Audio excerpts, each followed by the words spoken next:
నా పేరు కృష్ణశేఖర్ అండి. శ్రీ భాస్కర్ కేరళ ఆయుర్వేదం సెంటర్ దగ్గర నేను ట్రీట్మెంట్ తీసుకున్నాను. 2021 మేలో నాకు డిస్క్ బల్జ్ ప్రాబ్లం వచ్చిందండి. కాలు అంతా కూడా లాగేస్తూ ఉండేది కుడివైపు. ఈ నొప్పికి నేను ఫిజియోథెరపీ, కరెంట్ ట్రీట్మెంట్లు, అలోపతి ట్రీట్మెంట్కి వెళ్ళినా కూడా మేజర్లీ ఏదైనా సర్జరీ చేయాలి అన్న సజెషన్ తప్పించి నాకు వేరే రిజల్యూషన్ ఏమీ దొరకలేదు. సో అప్పుడు నేను ఈ భాస్కర్ కేరళ ఆయుర్వేదం సెంటర్ ఉంది అని తెలుసుకుని డాక్టర్ శ్యామలా గారిని కలిశాను. ఎంఆర్ఐ సజెస్ట్ చేశారు నాకు. ఎంఆర్ఐ తీసుకుని చూస్తే L3, L4, L5 మధ్యలో డిస్క్ బల్జ్ ఉందని తెలిసింది. ఆ డిస్క్ బల్జ్ వల్ల రైట్ సైడ్ వెళ్తున్నటువంటి నరం అబర్ట్ అవుతోంది, ఒత్తుకుపోయి నాకు సయాటికా పెయిన్ వచ్చిందనమాట. 3 గంటల కంటే నిద్రపోలేకపోయేవాడిని. రాత్రంతా నొప్పి ఉంటుంది. ఆ నొప్పికి నించోలేను, కూర్చోలేను, పడుకోలేను అనమాట. చాలా ఇబ్బందిగా ఉండేది.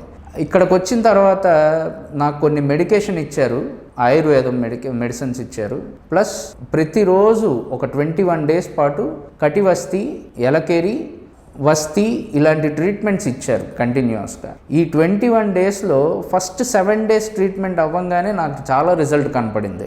వస్తి ట్రీట్మెంట్, కటివస్తి ట్రీట్మెంట్ చాలా, అసలు మనం ఎక్కడ మామూలుగా అయితే కేరళకి ఎక్కడికో వెళ్ళి అక్కడ 21 డేస్కి మనకు అపాయింట్మెంట్, ప్లేసు దొరకాలి, రూమ్ దొరకాలి, ఎన్నో కష్టాలు పడాలి. అలాంటిది ఇప్పుడు ఇక్కడ హైదరాబాద్లో, విజయవాడలో, వైజాగ్లో అన్ని చోట్ల ఈ ట్రీట్మెంట్ సెంటర్స్ ఉన్నాయండి.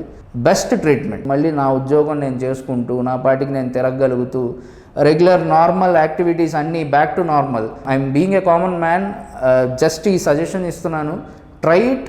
మీకు నచ్చలేదు, మీకు జరగలేదు అని అంటే అప్పుడు ఆలోచించండి. బట్ మీకు ఇనీషియల్ 5 to 7 సిట్టింగ్స్లోనే మీ రిజల్ట్ అయితే కనపడుతుంది. Thanks to Bhaskar Kerala ayurvedic centre.